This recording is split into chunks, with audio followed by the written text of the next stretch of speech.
Is time up for Adam Cole in NXT? Hello, you're watching the WrestleTalk podcast. I'm El Faker Laurie Blake. I'm joined by Adam Blompier, and we are the new set in stone team for NXT. I say this week because we've had a lot of changes going on in the NXT lineup because of people being off or people having other projects that they're working on. This is now the team for NXT. I say that next week, one of us will be ill or off, and it will be someone in P. So we had a lot of contract negotiations with Laurie. Obviously, Laurie, you were playing hardball for a while. It looked like you were going to go over to a different channel there, but eventually Ollie and Luke did acquiesce, and you're back on the team. This is it. Nice job, mate. Well, you know, that's it. You've got to fight your corner. So we're going to be discussing NXT, and probably the biggest news coming out of this is that it seems like the next challenger has been lined up for Adam Cole, following on from the Velveteen Dream. So this episode sort of started with Adam Cole coming out with a dehydrated Roderick Strong and Bobby Fish at his side to discuss facing the Dream at NXT TakeOver in your house in the backlot brawl, which we haven't had a chance to discuss. I wasn't into it. I wasn't massively into it. The backlot being that weird French street that they have in Full Sail as well. They mic'd up everyone in the cars so you could hear them really distinctly and clearly. I don't know, like this. It's so shady of William Regal to say, "All right, I'm gonna find you a venue that's befitting your talents," and he picked the alley outside. We've not gone very far. Ciampa and Gargano at least got a building they've never used before. They had to at least go through some sort of leasing and licensing to hire a building. They came out and they were saying, Adam Cole said, like, you know, not knocking Velveteen Dream. He put up a really good fight, but he's not Adam Cole, baby. There's only one. He actually said no one's Adam Cole. It was like, nobody's Adam Cole. No, you're Adam Cole. And then Roddy and they start talking about the hyping up a match with Dexter Lumis, which was set for later in the show. Roddy starts seeing Spooky Dexter in the crowd, which I loved. I thought this was brilliant. Wait a minute! Oh my God! There's Dexter Lumis. Where's he gone? Oh wait! Oh, he's gone. He's gone. Also, I don't understand. It's fine. It's camp nonsense, but I don't understand why the rest of Undisputed Era were like, Roddy, you've lost the plot, mate. What are you talking about? It's like literally, you guys were both kidnapped by Dexter Lumis 2 days ago. Like, he's got previous for this, whereas Bobby Fish is just like, I'm not worried about Dexter Lumis. I've never even seen Dexter Lumis before. Dexter Lumis probably isn't real. No, wait, there he is. It was weird. Like, Roddy was the only person who seemed to care about being kidnapped for quite a while. But he's got a wife and kids that have appeared on TV, so I guess that's why he's got stakes, man. I still really liked Dexter. I liked some of these things that they're throwing in there. That, you know, you couldn't do that with a real crowd. You couldn't do that with regular members of the public. So I like these little moments. So they have this whole bit. They head off backstage, ready for a match later in the night. The match later in the night, Dexter Lumis versus Adam Cole, is a lot of fun. I really, really enjoyed this match. It had Lumis sliding out of the ring, getting knocked off the apron, and then Adam Cole doing a big distraction spot and trying to send Bobby and Roddy after him, and then they go round and he's disappeared, and obviously he's just done his weird, like, I'm a snake, I've gone under the ring, and he comes up the other side and attacks Cole from behind, almost steals the pin. I still don't necessarily get what the point of Dexter Lumis's involvement with the Undisputed Era is. It feels like this is going to splinter off really into it's about Lumis and Roddy, and they're going to have a thing, and I think like Dream and Fish might have like a sort of splinter type feud. Maybe. I think we might be looking at the official teaming up after this, because the match ended. Just to quickly say, one of my favorite things about the Undisputed Era is their trash talking, because they're such wonderful camp PG heels. Like, they kept calling Dexter Lumis, "You're a weirdo," and then Roddy Strong was outside saying, "Yeah, you knucklehead," and like Bobby Fish is like, "He's a chump." It's like, wow, you savage guys. I think it's really, really endearing. But anyway, yeah, Cole almost was caught in Dakota Katami. Strong interfered, last shot, blah blah blah. But yeah, Dream came out to sort of even the odds and chase off the Undisputed Era. So maybe we're going to put Dream and Lumis together and sort of Dream can talk and sort of Lumis can be there, but we could sort of use Lumis can Dream. lurk. Oh, yeah, he could just. I'll tell you what we're gonna get. We're gonna get that scene from the Titanic where basically Dream is just lying on the sofa and Dexter Lumis is just sketching him. Draw me like one of your French dreams. So I think we're gonna get that. I think we're gonna find out more about Lumis via Dream, because I think that's quite a winsome pairing. But then violent dreams. My God, yeah. So Adam Cole sort of left standing in the ring as Lumis and Dream cart off Fish and Strong. Cole sort of realizes his luck here. Again, happy to sacrifice his friends to another perhaps kidnapping, so he can retain his belt and be champion. He sort of stands up ready to celebrate. The lights go out. In comes Scarlett, hands behind her back, walks to the ring under sort of mood lighting and a little bit of dry ice, and then she places an hourglass in the like in this little spotlight in the ring, and flips it over so that the sand begins to like cascade through, counting down the hours on Cole's title reign. Lovely imagery, great like a great final shot of the show. I really liked I like Scarlett as this kind of herald of the apocalypse character. I think that's a really good use for her. And yeah, but like obviously all of the sort of symbolism is telling us that time is up for Adam Cole. Do you think time is up for Adam Cole if he has to face Karrion Kross? Because Karrion Kross is getting the push. He's getting the big push. Push. Yeah. So like, do we think that this is, the countdown to that day where Cole finally loses the NXT championship and moves on from NXT? Because he's done it all in NXT already now. Do they want to keep him around? Like, does he not want to advance into the next stage of his WWE career? Well, Laurie, I think you are bang on the banana. Time's up for Cole's title reign. Time's up for Adam Cole in NXT. I think the next takeover will be his last.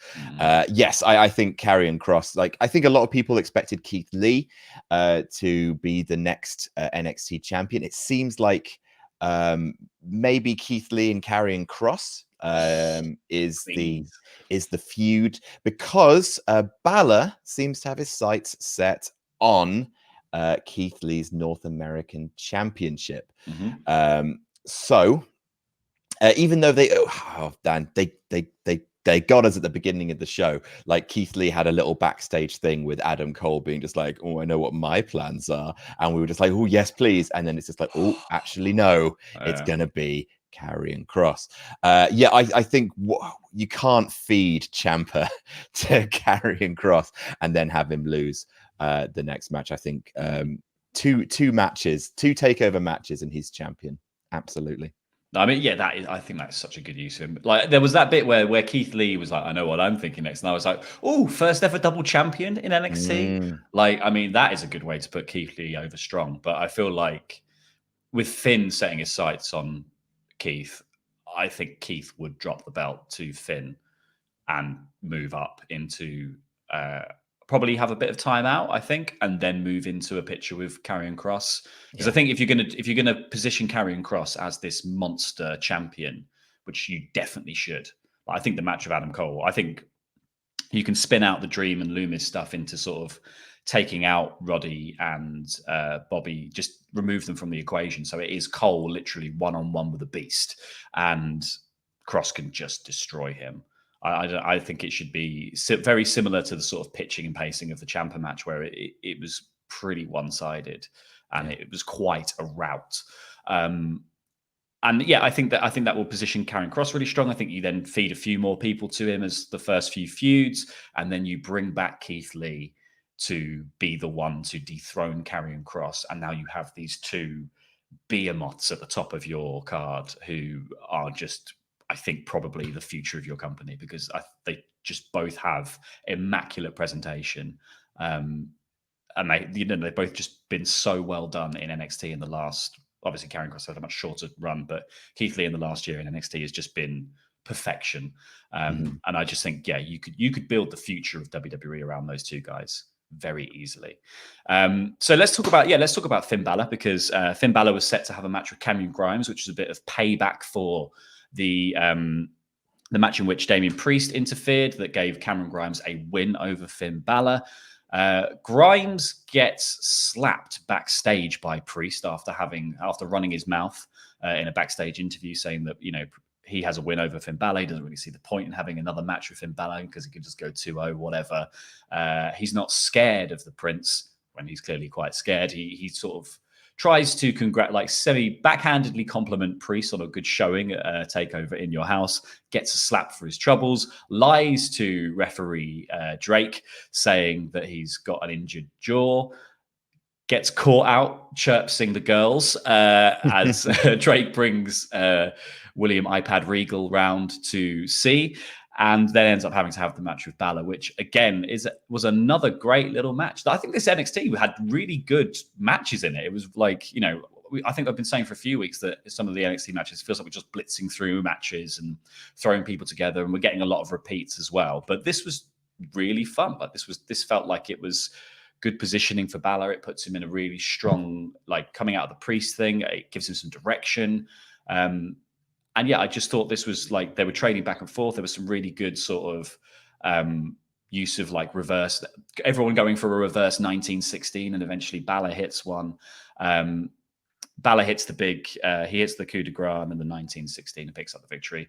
And then says into the camera, Keith Lee, I've had every title in NXT. I've had every title going, but I haven't had the North American one. So I'm coming for you. I think that's going to be a great match.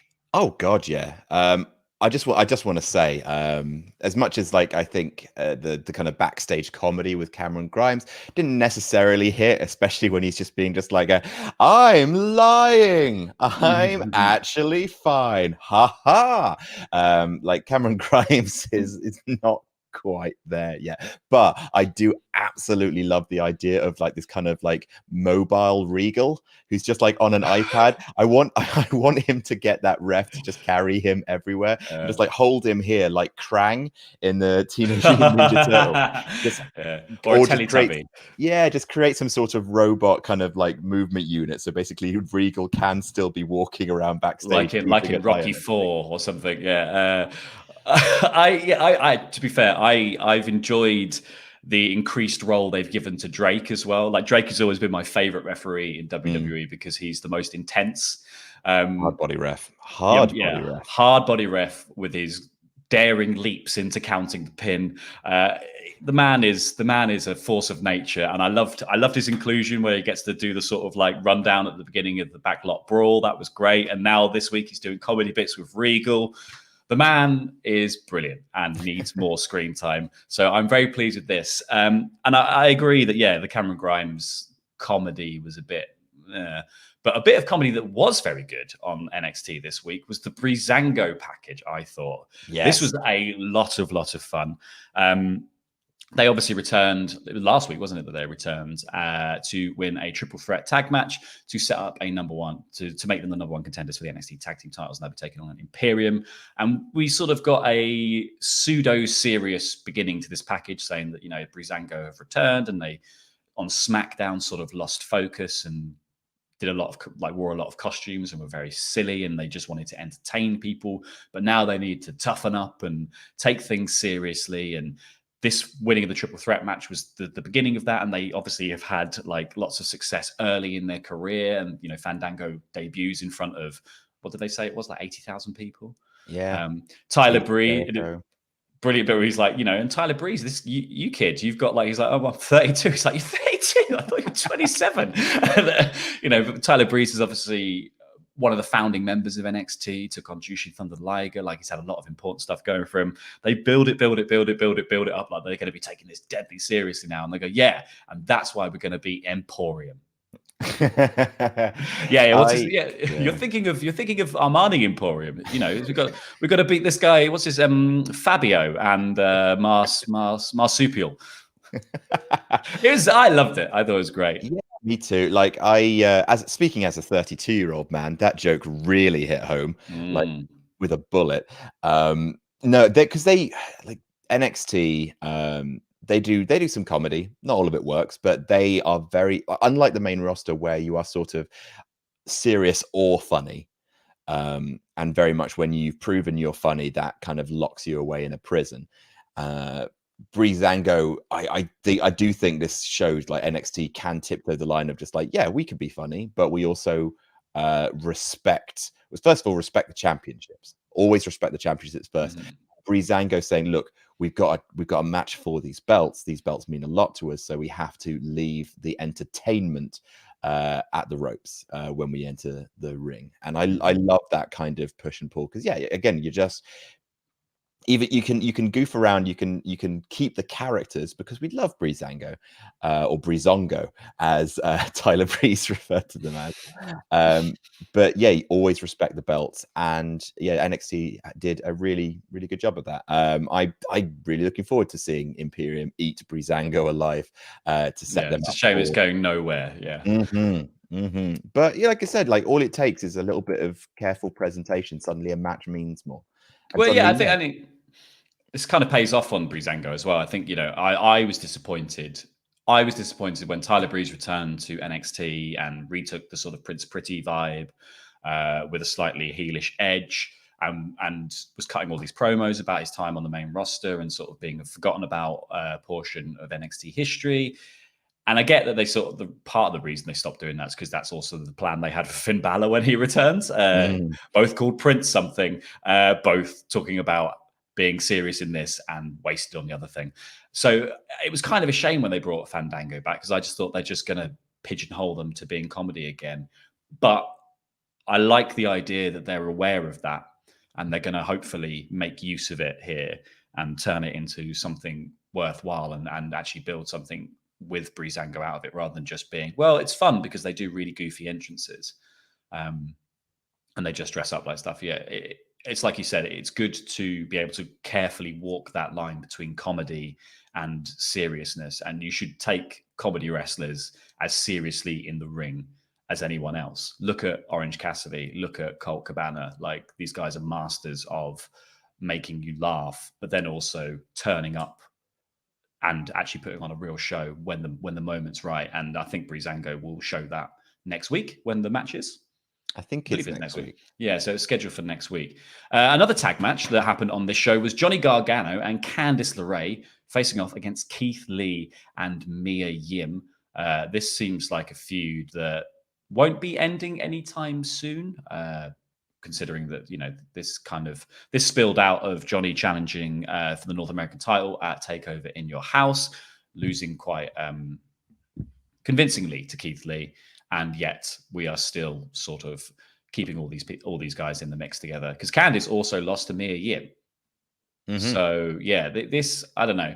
I felt like kind of the positioning of Johnny and Candice together should have been a way to raise Candice up, and not a way to just sort of bring Johnny down to Candice's original level of just being a goof and just losing to people the whole time. But I like the sort of the Gargano's first family of NXT thing, and I kind of want to see it taken seriously. I understand that you need to remove Johnny from the top picture of NXT for a little bit, because he has kind of had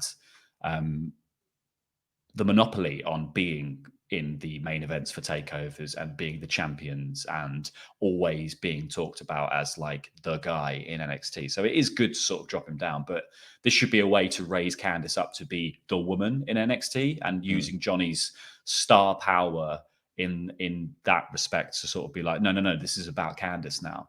I don't think this match necessarily did that. I think there's some interesting bits that you can take out of this, because the whole point of this match was, it was about the fact that Keith Lee was so strong he could basically take on anyone, and he could take on two whole people. At the beginning of the match opens, and Johnny and Keith Lee are getting in each other's faces. Candice and Mia are getting in each other's faces. They switch, and Mia's getting in Johnny's face, and Candice is jumping to attempt to get into Keith's face. Keith picks her up by the waist and just moves her. You go there now, Candice. And that was kind of the story for most of the match, that Johnny and Candice were attempting to team up to take down Keith Lee, and he could just essentially shrug them off at any point. There was a couple of really cool spots where Candice went for a sort of a tornado DDT on Lee, and he sort of caught her, and then Johnny as he pops her back up to put her down, Johnny hits an enziguri, and then she hits the DDT. She pops up and goes, "I did it! I did it! I did it!" Like that. I like the Candice character, and I just wish they were using it more. The problem at the end of this match, and I think the story they might spin out of this, is friction between the Garganos themselves, because Candice gets herself knocked out at some point in this match.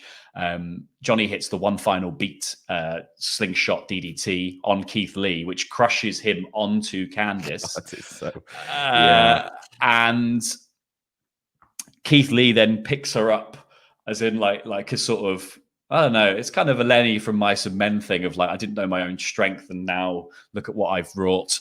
But for me, it's definitely Infinite Crisis, Superman and Supergirl. There it is. Just, God, good times. It's just that thing. He's too good a man, and so he's holding Candice like unconscious, and mercenary Johnny Gargano rolls into the ring, rolls up Keith Lee, flings his wife out of the ring to the floor while she's knocked out, picks up the win, scoops up Candice from the floor, and then it's like Weekend at Bernie's seeing her to be like, we won, and she's just like stone cold. I mean, I liked it. I thought it was fun. The match was really good, really well put together. I don't know whether they're going to carry on the Keith Lee. It feels like that would carry on the Keith Lee storyline with Johnny Gargano, and Mia Yim. But I don't know. What do you think? If there's a criticism I have of this episode of NXT, which I thought was good, was it suffers quite a lot of what NXT normally suffers from after a takeover. Like sometimes on the main roster, you have a pay-per-view, a big pay-per-view which disappoints, but then the next night on Raw is much better because they get to introduce a whole lot of new elements. NXT is a bit more subdued than that generally, and mostly after a takeover, it's just a night of people getting their heat back. And I think you see that quite a bit in this episode. Like the Garganos get their heat back with a victory. It's an imaginative one with the crushing of Candice, but he does crushing of Candice. Candy Crush, the Candy Crush, the Candy Crush of 2020. You get Finn Balor getting his heat back, which he didn't need because he already beat Priest, so he gets his heat back on Cameron Grimes. But that's how you get the big push. The big push. The big push. And you saw Dakota Kai get her heat back after being pinned. So it felt like we haven't quite taken a lot of definitive first steps. Obviously, the Karrion Kross one ended the show, and that was definitely needed because it's like, okay, cool, we know a program that is going forward. And I think that my only issue with the Gargano Lee match is that storytelling wise, like you say, it's difficult to know where they're going. Are they going, this feud is continuing and it's going to be maybe Gargano, Balor and Lee, which I'm here for? Ooh. Or is it going to, is now that he's got that win over Lee, are they going to splinter off? Are we going to see dissension in the Garganos, which feels way too early to do that? Yeah. Are we going to use this victory to get Candice, to go after Io Shirai? Because I think that would be a really good use of Johnny as a sort of the hype man in the middle of the NXT women's feud. Not quite sure where it's going, which I get, maybe have patience because it's NXT. They generally know what they're doing. But it was my only major criticism with the show is we don't really get a strong idea of where some characters are going. Not all. There was one really, really good character moment on this show. One really good kind of flag in the ground statement of I am here. But generally, I felt like it was a post takeover NXT, quite quiet in some respects. Yeah, and it's kind of, I think one thing that NXT tends to do very well is move people on from the kind of, people move on from the feuds that they've had at takeover quite well usually, and obviously times have sort of dictated that people are staying in their pockets. I don't know, people's social bubbles are just the people they're wrestling with clearly, and so they just have to remain with continuing feuds that I feel like a line's been drawn under Keith Lee and Johnny Gargano at takeover. I don't think Johnny has much more really to say in that feud, so it feels weird to kind of keep it burning because maybe Mia Yim and Candice have something to settle. But then do they? Because Mia Yim won the match again with Candice on the other team at TakeOver. So yeah, it just all feels a little bit silly. I know Candice and Mia brawled out of the ring. Yeah. So they took themselves out of the match essentially. So yeah, there's that notion that there's unfinished business, but yeah, she still technically has a win over Candice. So yeah, the other people that were getting a heat back, like you said, was Dakota Kai, who defeated Casey Catanzaro, who gets wheeled out to lose matches every so often. Good face, Casey. She's so small. Like she's amazing. What an athlete! But it does look like someone's brought their daughter to work. She's wee, and I because they had like a few moments of like she got a fire spot, one little kind of like hope spot in the middle of it there, and it really got people going as well. I enjoyed that. I was like, yeah, this is wicked. And then people in the crowd it got people going. It got the planted crowd who are being instructed. I know they're being instructed the barricade as loudly as possible. Look, they aren't always making the right reaction. So I feel like at least if they've been knocked onto the right path, that's good enough. Like even if there is a producer holding a sign on the other thing saying bang, bang, I don't care. Like I don't get me wrong, it's better. It is better than silence. Yeah. But I feel like they maybe overused the bangs a bit too much. I hope that this is not the thing for NXT. Well, look, their issue at the walls. Exactly, and I think their issue is that they're trying to replicate what the Full Sail crowd do. And I think this is the weird thing, right? I don't think wrestlers actually know how to react to wrestling in the same way a regular crowd does. This is kind of what I've been noticing from WWE and AEW. It's not like people aren't ooh and oh when stuff's happening and like really popping off when near falls happen. Like there's sort of a language of being a wrestling crowd that wrestlers, I think, are just going, oh yeah, that was really good. Like in their heads, and they go, oh, say something. You suck.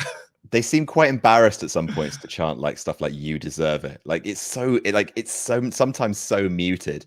Like Drake Maverick's out there being like, "No, he does deserve it," trying to g up the crowd. And they're like, "You deserve it," because like, oh, are my friends doing this? This is embarrassing.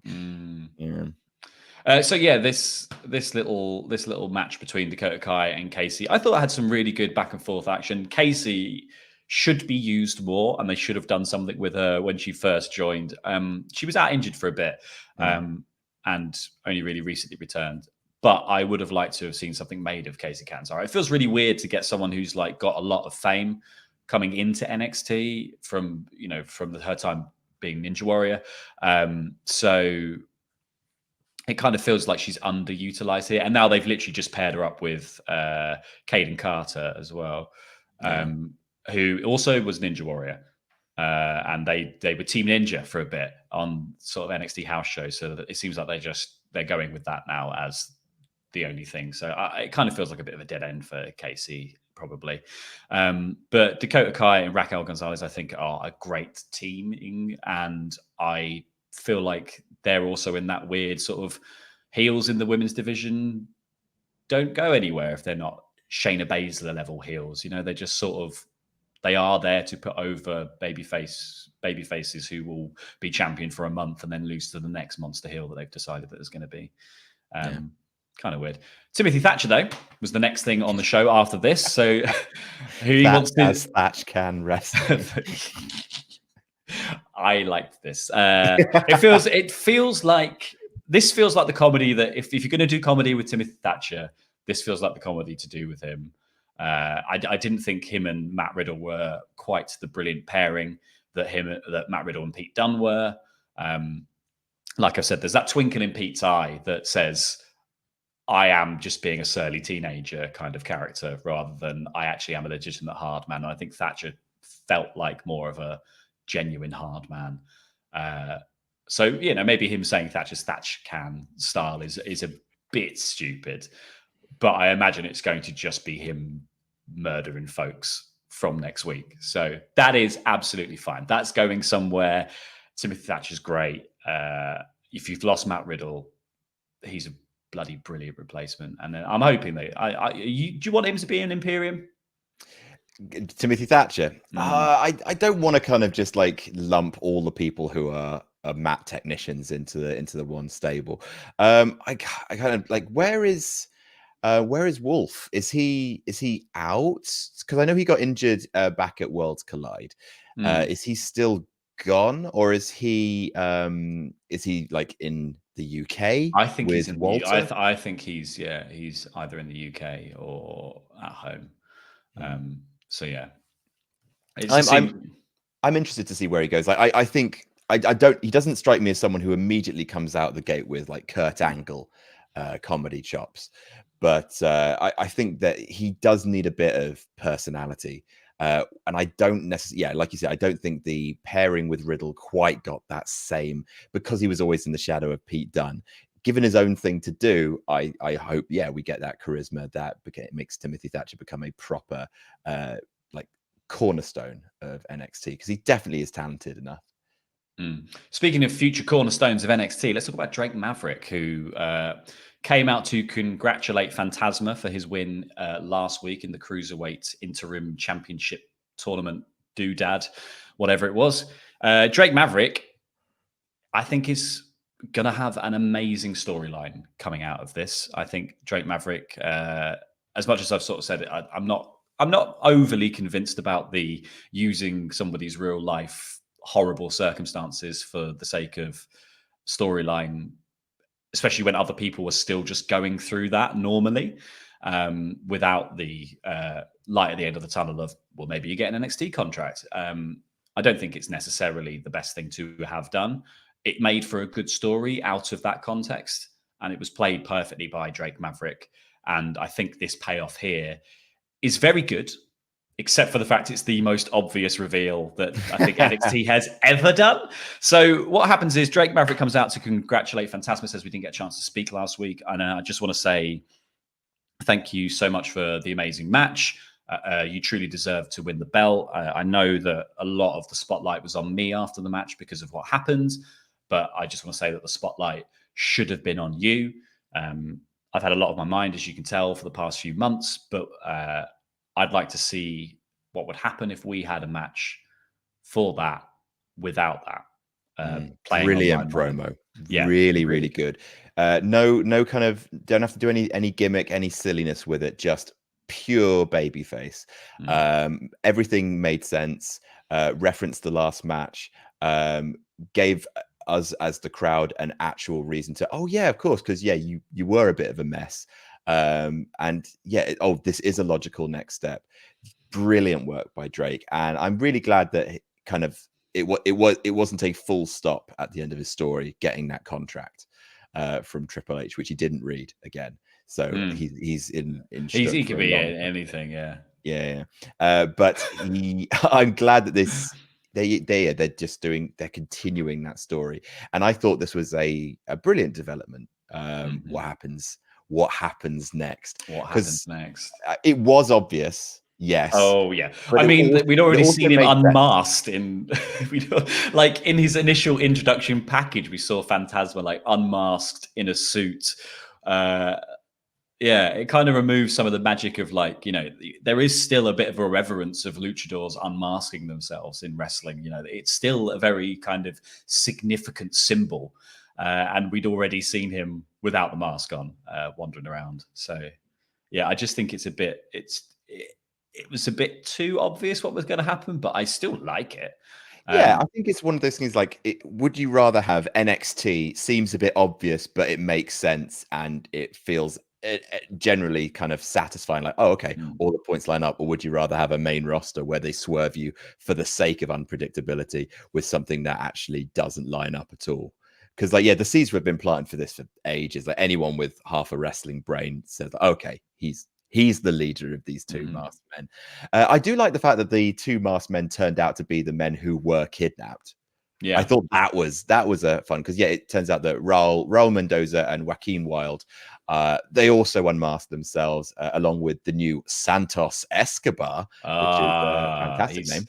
He's Mexican, so he has to have a Latin name that people know as a bad name. Escobar. You guys remember Escobar, right? You do. So they are a new stable. I think they're great. Like, I'm actually glad that he's not doing the full King Cuerno thing. I'm glad that like NXT is giving him his own personality. For me, this is my favorite segment in this episode of NXT because predictable, but a bold step forward. Both characters come out, like both Drake and now Santos Escobar come out with stuff to do. I'm excited to see the match. I think it's going to be a brilliant, like stable, like it's going to do wonders for Mendoza and Wild. Yeah, definitely. They were completely directionless for so long.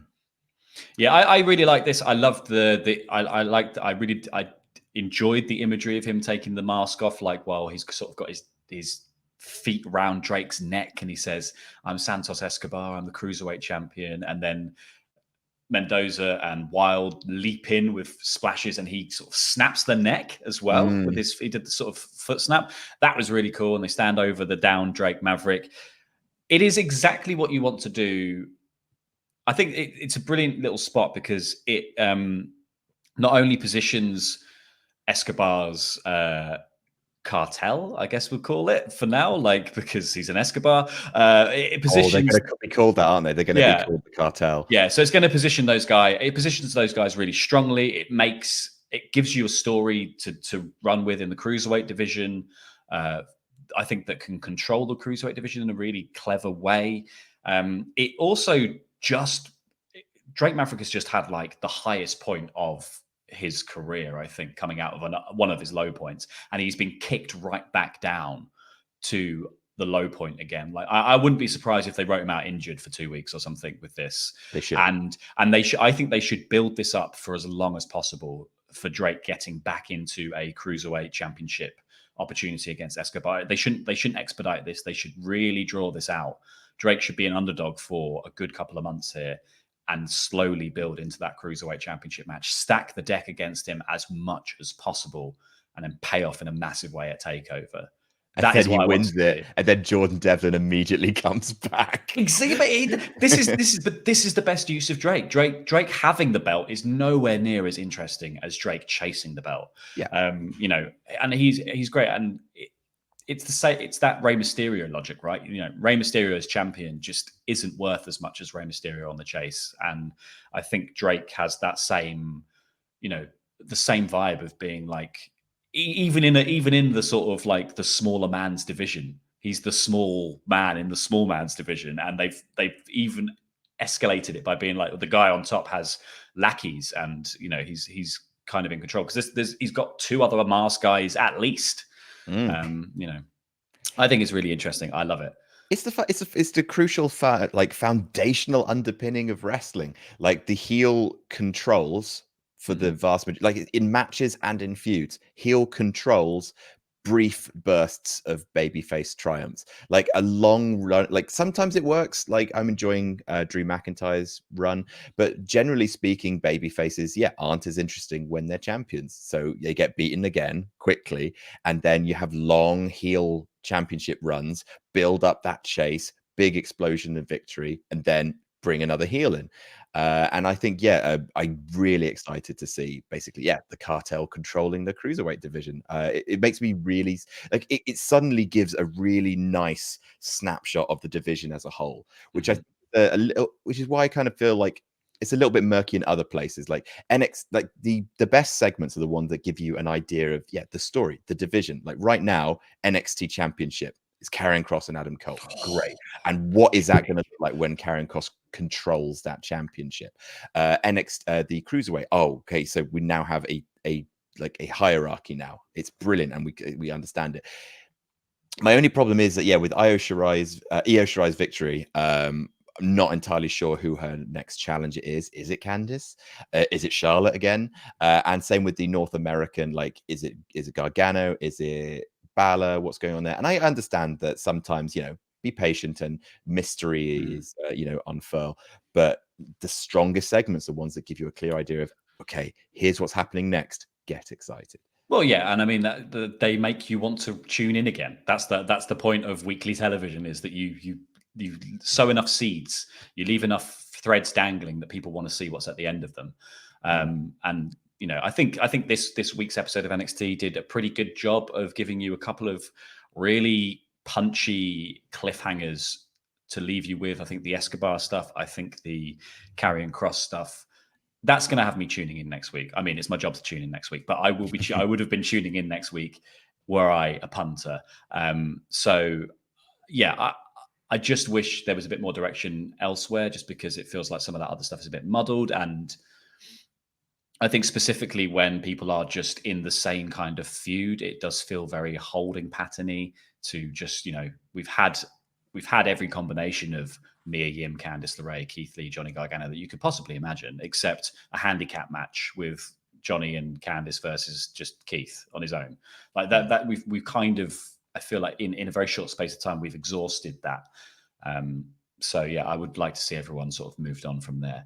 There are a couple of segments where you can feel the plate spinning a little bit, like Robert Stone approaching Rhea Ripley, and she just puts him in the bin. That's getting your heat back but that's like at least a very short, sharp way to get some heat back. But like I said, we're not sure. Like, I'm actually interested in Robert Stone sort of seducing Rhea Ripley to the dark side.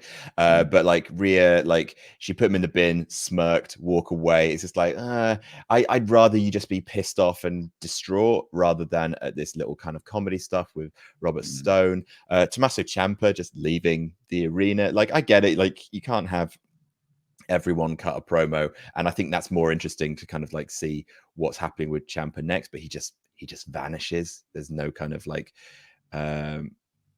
major progression there. He just disappears, and then Indus just kind of like, we're also around, look how strong we are. But they are strong, to be fair, and this is the kind of vital work you need to do. They make short work of I didn't even catch their name, and I refuse to go back. I don't think they were name checked. I just remember they had baby blue trunks, and I was like, uber baby faces. Yeah. They were wearing like duck egg blue. They look, look at that. They are not winners' tights, them. Yeah. Something still just about the Indus Bivens teaming, I don't get. I don't. They were introduced kind of like, I think with quite a large statement, and then they've just faded into the background, and the tag division has gone in a completely different direction. And yeah, they're just keeping them on sort of the back burner, but not really doing anything with them. I think they stand in a very, like, I think there's a clash between the tag team and Bivens that doesn't really work. At least Paul Ellering. Yeah, at least with Paul Ellering, like he was wearing a leather jacket as well. Like, you know what I mean? Whereas Malcolm Bivens is just yeah, exactly. There's just something about like they're not a cohesive unit. Why is this nerd with these two monsters? Yeah, exactly. And I just think, even Robert Stone brand, I think Robert Stone and Chelsea Green were a great pairing in terms of look, because they kind of both function on that. We've got this faux high class, better than you level that we're presenting here, and I just think this tag team and this pairing seems like it doesn't have direction, and I think squash matches tell you that it doesn't. Well, give it time. Remember, we're here. Yeah. Well, that's all we've got time for anyway on the NXT podcast. So please let us know in the comments down below what you thought of this week's show. Subscribe to the channel if you haven't already, and become a pledge hammer on Patreon for more awesome WrestleTalk stuff. I've been on Fagador Laurie Blake. That's Adam Blompier, and that was NXT. Cool. Nice. Do you want me to stop the broadcast? No, if you just actually, yeah, because I'll send it to Luke as separate files. So.